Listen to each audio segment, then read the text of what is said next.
Welcome. If you're looking to keep your Telegram chats neat and organized, learning how to reorder your folders is a must. Whether you use Telegram for work, school, or just to stay in touch, arranging your folders in the right order can save you time and make your messaging experience smoother. Let's walk through the simple steps to reorder folders on Telegram.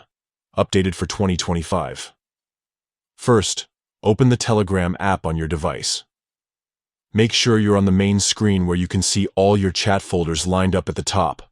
These folders might include categories like work, family, groups, or any custom folders you've created. To start reordering, long press on any folder name at the top of your screen. Hold your finger down for a moment until some new options appear. Among these, you'll see an option called Reorder. Tap on Reorder to activate the folder arrangement mode. Now, you'll notice that the folders become draggable. Simply press and hold the folder you want to move, then drag it left or right to your preferred position.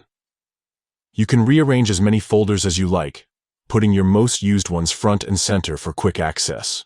Once you've got your folders in the perfect order, look for the Done button, usually at the top or bottom of your screen, and tap it to save your changes. Your folders will now stay in the order you set, making it easier to jump into the conversations that matter most. That's all it takes. With just a few taps, you can customize your Telegram experience and keep your chats organized exactly how you want. If you ever want to change things up, just repeat these steps. Thanks for tuning in, and enjoy your newly organized Telegram.